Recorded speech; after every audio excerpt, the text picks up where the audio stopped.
Buenos días, nuestro tema de hoy es la relación entre la soberanía y la tecnología en tiempos de Internet. Para empezar, tenemos ciertas ideas y conceptos generales que son necesarios antes de adentrarnos muchísimo más en este tema. El incesante avance de Internet ha conectado a un sinfín de individuos en la red y pues las herramientas y servicios han evolucionado a una velocidad que los estados no pueden asimilar o regular. Es decir, hay constantes avances en lo que tiene que ver con la conexión a Internet, la velocidad de la misma y la cantidad de herramientas, aplicaciones y herramientas que gracias al Internet se van creando y se pueden utilizar. Los estados no pueden asimilar ni regular, es decir, crear leyes para controlar todas esas actividades prácticamente o posibilidades ilimitadas que la conexión a la red y lo que tiene que ver con la evolución a la Internet permiten. Lo que conocemos como la sociedad de la información se crea gracias a esos avances de la conexión a Internet. La sociedad de la información somos nosotros, es básicamente la sociedad que tiene la posibilidad de acceder a cualquier información en cualquier momento, donde queramos, e inclusive acceder a información de sucesos o eventos en tiempo real sin importar la distancia a la que nos encontremos de dicho suceso. Es decir, la sociedad de la información somos nosotros, tenemos acceso a cualquier tipo de información en cualquier momento. Entonces, lo que tiene que ver con la sociedad de la información es ajena a los estados por el hecho de que tiene como característica, les acabo de mencionar, que es transnacional, es decir, va más allá de lo que son las fronteras territoriales que definen lo que son los conceptos de libertad, de control y de ejercicio de soberanía, debido a que pues esa sociedad de la información, como les mencioné, no se ve limitada por las barreras geográficas. Eso limita, eso dificulta la acción de los estados para regular todo lo que tiene que ver con el acceso y los tipos de actividades y todo lo que permita realizar el avance de Internet dentro de la sociedad de la información. Entonces los estados se ven avasallados por la tecnología y el concepto tradicional de soberanía se ve vulnerado por todo lo mencionado anteriormente. ¿Qué ocurre entonces con el concepto de soberanía nacional con todo lo anteriormente expuesto? Pues hay tres posturas.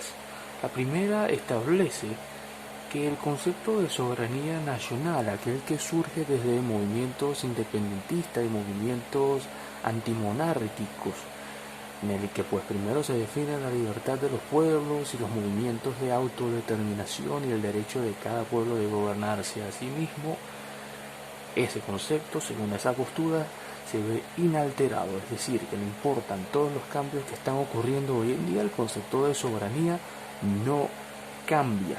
Esa es la postura número uno. La postura número dos, segunda postura, establece que el concepto de soberanía tradicional que les acabo de mencionar ha desaparecido. Es decir, ya no existe el concepto de soberanía que ustedes ya conocen, que hemos visto desde principios del año escolar. Ese concepto, según esa postura, ya no existe. Y por último tenemos otra postura, la tercera postura, que nos establece que el concepto de soberanía ni se ha eliminado ni permanece igual a como ha surgido desde siempre, sino que el concepto ha ido e irá evolucionando, adaptándose a todos los cambios que ocurran en el mundo. Ahora, depende de nuestra postura, depende de nosotros, de nuestros conocimientos y de nuestra forma de ver el mundo, pues escoger, definir qué ocurre con el concepto de soberanía.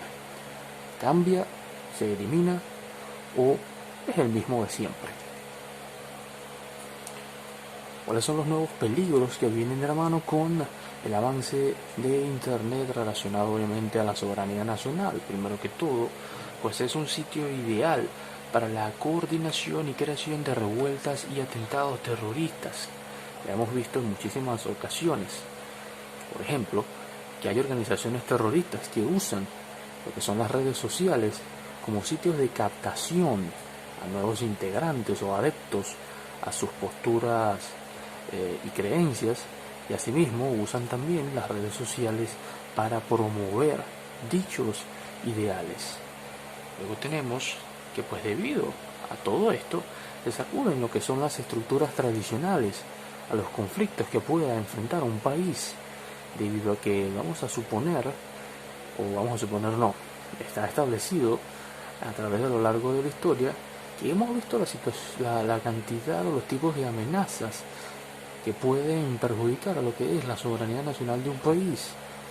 Una invasión de un país extranjero, un conflicto de índole político o por diferencias ideológicas, o un conflicto de índole geográfica por una disputa territorial, o un conflicto de índole económica, pues por una especie de competencia entre varios países por establecer algún dominio o establecer algún orden mundial, por así decirlo.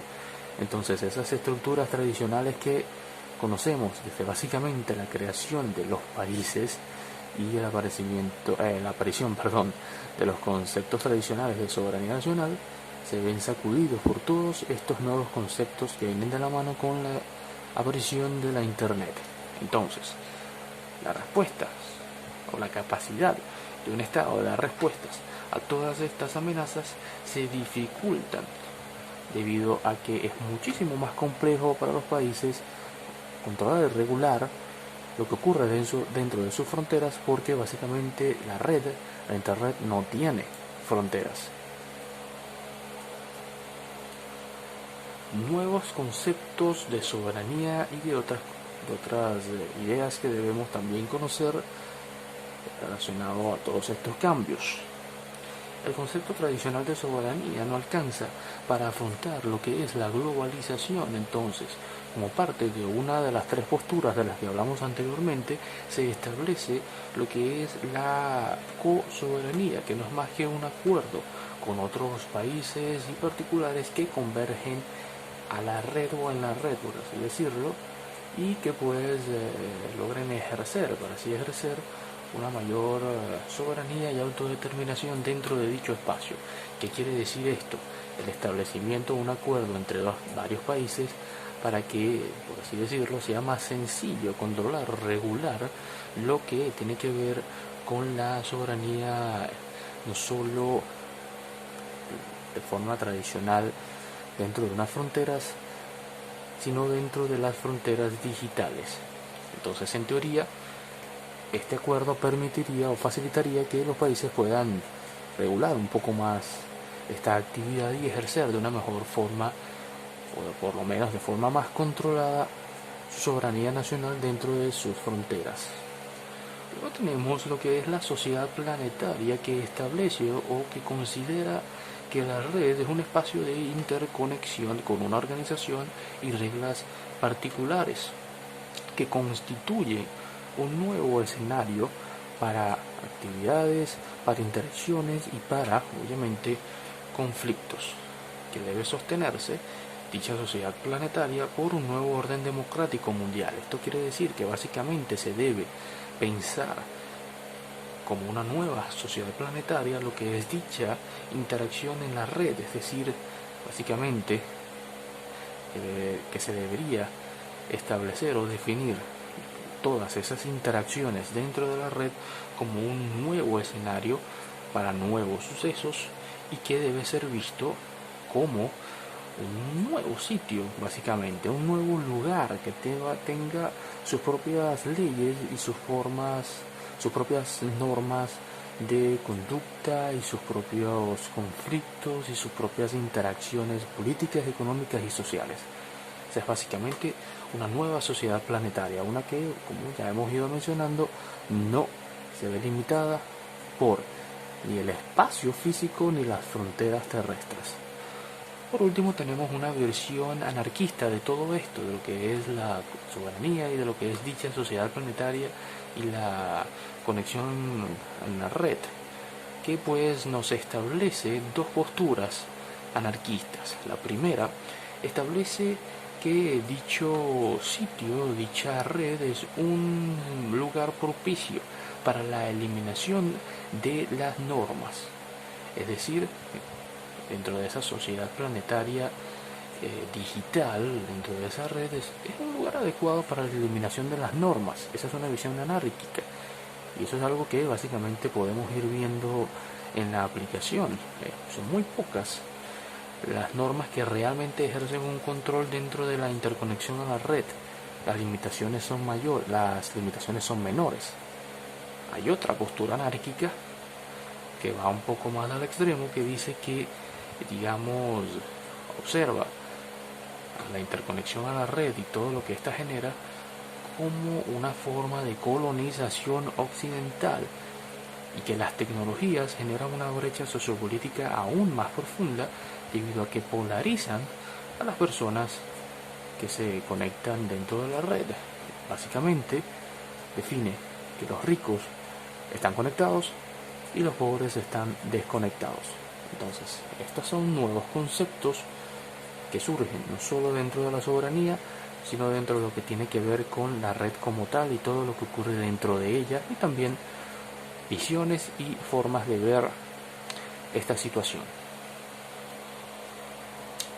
Atributos de la soberanía en la nueva era, es decir, cuáles son los atributos y que va de la mano con el concepto de soberanía en la nueva época, es decir, básicamente cómo se puede ir adaptando el concepto de soberanía en la era del Internet. Las tecnologías de la comunicación y el rol de la vigilancia del Estado, pues la podemos definir como que dentro de la soberanía, obviamente, el Estado debe vigilar todo lo que ocurra dentro de las fronteras, teniendo como límite lo que tiene que ver con el derecho de los ciudadanos. Pero obviamente esas fronteras se expanden a lo que dichos ciudadanos hagan dentro de la red, por así decirlo. Entonces, básicamente, la vigilancia del Estado tiene como límite los derechos básicos de los ciudadanos. Los usuarios, a través del uso de dispositivos, son sujetos de vigilancia electrónica. Ya no solo es una vigilancia tradicional, sino que una vigilancia que también va hacia el mundo digital. La cibercultura, que podemos definirlo como esa cultura relacionada al uso de los dispositivos y de la internet y de las redes sociales y de todo lo que va de la mano con el internet, pues dicha cibercultura surge y se apoya en la igualdad, la libertad, la gratuidad, en una sociedad más sociable, con una sociabilidad real. Es decir, la cibercultura surge como una forma, como una, básicamente decirlo, una religión, una postura filosófica, una postura política y social que establece que la sociedad es libre, que la sociedad debe tener acceso a dicha vida electrónica, pero que sí, está bien, el Estado debe vigilar todo lo que tiene que ver con la vida dentro de dicha vida e interacción cibernética, pero que pues el límite viene siendo obviamente el derecho de los ciudadanos. Entonces surge obviamente la polémica de hoy en día, porque es muchísimo más fácil para un Estado vigilar la interacción entre dos personas A y B en la red, porque pues se hace muchísimo más sencillo dependiendo de cierta programación o de cierta capacidad, de cierto acceso a ciertas formas de comunicación, es decir, es más visual, es más fácil de vigilar, entre comillas, la interacción entre dos sujetos en la red que la interacción entre dos sujetos en la calle, por así decirlo. Entonces, existe la polémica hoy en día si con todo lo que tiene que ver con la vigilancia del Estado en las redes, y ya se han visto muchísimos casos en Estados Unidos, se han visto muchísimos casos de polémica respecto a la vigilancia del Estado a lo que hacen los usuarios en la red, surge esa polémica de que entonces es el fin de la privacidad de los usuarios debido a que el Estado tiene el deber de vigilar lo que ocurre en todas sus fronteras, incluyendo las digitales. Entonces esto obviamente genera un conflicto entre el Estado y las corporaciones de telecomunicaciones. Luego tenemos que el individuo tiene derechos informáticos, es decir, el ser humano tiene acceso libre, sin restricciones y sin supervisión, debido a que el Internet y el acceso al mismo es un derecho humano básico y está establecido o lo ha establecido la Organización de las Naciones Unidas. El derecho a la libertad de expresión se ve muchísimo más potenciado y esto dificulta a los estados que generen normas básicas para controlar y respetar dichas normas, pues siempre existen nuevas formas de censura. Esto quiere decir que, primero que todo, un individuo tiene libre acceso al Internet y a todo lo que la Internet provea, pues es un derecho humano básico hoy en día. Esto potencia la libertad de expresión porque hay canales ilimitados por los cuales una persona puede expresarse. Entonces, obviamente, como ya hemos ido mencionando, esto dificulta a los estados vigilar y controlar lo que se dice gracias a esa libertad de expresión. Pero, obviamente, el Estado, los gobiernos, las organizaciones siempre encuentran nuevas formas de censura. Por ejemplo, si estamos en una empresa, la empresa es capaz de limitar a qué páginas web puede acceder un empleado. Esto lo podemos potenciar dentro de una nación, pues dependiendo de las capacidades del gobierno.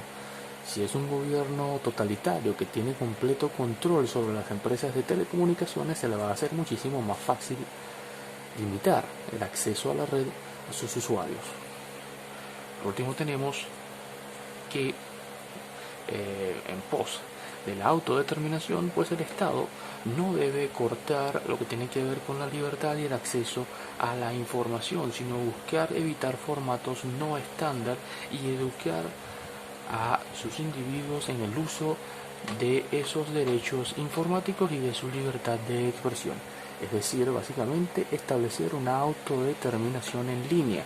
Primero que todo, el Estado debe establecer cuáles son los formatos correctos, los formatos incorrectos, es decir, formas de actuar en la red, formas de no actuar en la red, qué decir, qué hacer, educar a sus usuarios en el uso bueno y malo de sus derechos informáticos y libertad de expresión. Luego tenemos lo que tiene que ver con el Internet y el territorio. Asumiendo que la soberanía todavía existe y permanece, el territorio tradicional, lo que conocemos como espacio aéreo, terrestre, marítimo, ya no es un atributo esencial para la interacción social y el ejercicio de la política. Podemos ver fácilmente políticos interactuar en redes sociales, por ejemplo, cuando antes la interacción se daba de otra forma. Entonces el territorio ya no es un atributo esencial para lo que tiene que ver con la interacción y la forma de llevar la política. En cuanto a las leyes, entendemos que estas se aplican sobre el territorio de un Estado. Sin embargo, en Internet no hay fronteras ni geografía. Entonces, las leyes deben ser pensadas y aplicadas en otra realidad, siendo obviamente esto un desafío para tanto la persona que está interpretando la ley como la persona que la va a aplicar. Es decir, para el que hace cumplir las leyes y para aquel que la está incumpliendo o incumpliendo. Por último, pues en el ciberespacio no hay aduanas o sitios que pues controlen lo que está saliendo y entrando o exportando o importando. Es decir, no hay control de esto. La comunidad de la red está en el centro de cualquier control o bloqueo y propone lo que es la autorregulación. Es decir, la sociedad de la información que ya hemos mencionado y todas las personas que conocemos como la comunidad de la red, las personas que están y que usan el Internet, están en contra de cualquier control o bloqueo y se propone la autorregulación, es decir, que cada persona regule a sí misma lo que hace. Pero, ¿qué hacen los estados en situaciones como el terrorismo, la extorsión o la trata de personas que sabemos se presenta y se potencia por la Internet? Vamos a analizar, por ejemplo, la siguiente situación. Si tenemos, que se establece una comunicación o alguna situación entre Julieta, que vive en Verona, quien se comunica con Romeo, que vive en Mantua, ambos utilizan un servidor de nombre Shakespeare que se ubica en Inglaterra. Y vamos a suponer que aquí ocurre algo y hace falta revisar una ley. ¿Qué jurisdicción vamos a utilizar? ¿Verona, Mantua o Inglaterra? Entonces, aquí es una de las complicaciones dentro de lo que tiene que ver con la aplicación de las leyes cuando se tiene que regular todo lo que tiene que ver con las interacciones en la red. Hay un país, Bolivia, que tiene un proyecto de ley en el que la víctima, sea Julieta o Romeo, puede elegir cuál es la jurisdicción o ley de la cual se puede beneficiar o que considera puede sacar mejor provecho para resarcir el daño que se haya hecho. O la jurisdicción A, B o C, Verona, Mantua o Inglaterra. El usuario o la víctima escogería qué ley aplicar. Entonces, básicamente el problema es este: ¿cómo aplicar una jurisdicción en la nube, en Internet? ¿Qué ocurre allí?